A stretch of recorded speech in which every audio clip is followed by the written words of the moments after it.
उच्च शिक्षा में हमें उच्च विचार,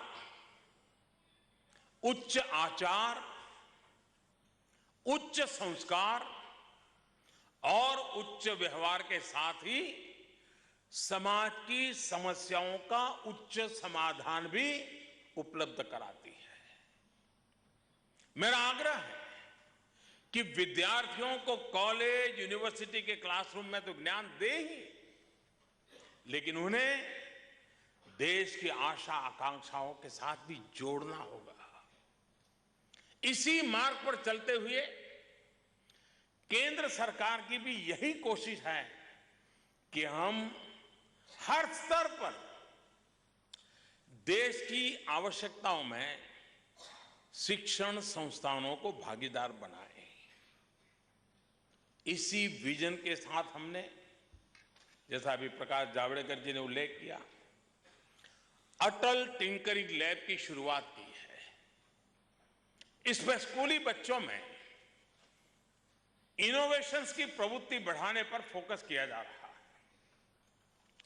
अब तक देश के 2000 से ज्यादा स्कूलों में ऐसी अटल टिंकरिंग लैब की शुरुआत हो चुकी है और अगले कुछ महीनों में हम इसकी संख्या को बढ़ाकर 5000 तक करने जा रहे हैं। और मैंने बीच में एक बार टेक्नोलॉजी के माध्यम से, वीडियो कॉन्फ्रेंस के माध्यम से देश भर के अलग अलग कोने में अटल टिंकरिंग लैब में काम करने वाले बच्चों के साथ बातचीत की थी। 8वीं, 9वीं, 10वीं कक्षा के बच्चे थे। यानी मुझे उस कार्यक्रम को छोड़ने का मन नहीं करता था।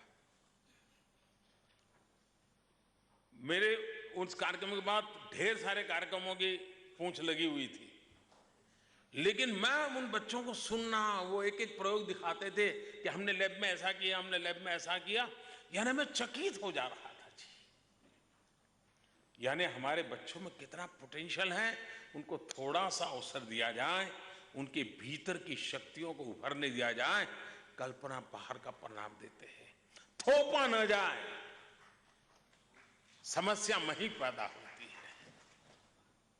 हमारी सरकार शिक्षा जगत में निवेश पर भी ध्यान दे रही है।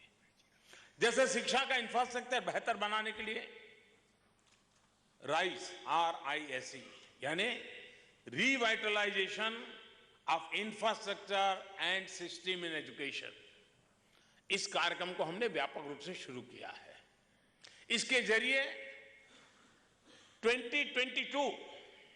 2022 जब भारत की आजादी के 75 साल होंगे, 2022 तक 1 लाख करोड़ रुपए खर्च करने का हमारा इरादा है। सरकार ने हैफा यानी हायर एजुकेशन फंडिंग एजेंसी की स्थापना भी की है, जो उच्च शिक्षा संस्थाओं के गठन में आर्थिक सहायता मुहैया कराएगी। सरकार ने राष्ट्रीय उच्चतर शिक्षा अभियान का बजट भी 3 गुना बढ़ाने का निर्णय किया है। अभी प्रकाश जी आंकड़े दे रहे थे, लेकिन मुझे और आगे जाना है। ये राज्यों में उच्च शिक्षा को मजबूत करने में प्रभावी कदम साबित होंगे। भाई और बहनों, पिछले 4 सालों में देश में बहुत सारे नए IIT, नए IIM, नए IISER और नए IIIT, नए केंद्रीय विश्वविद्यालय स्वीकृत किए गए हैं।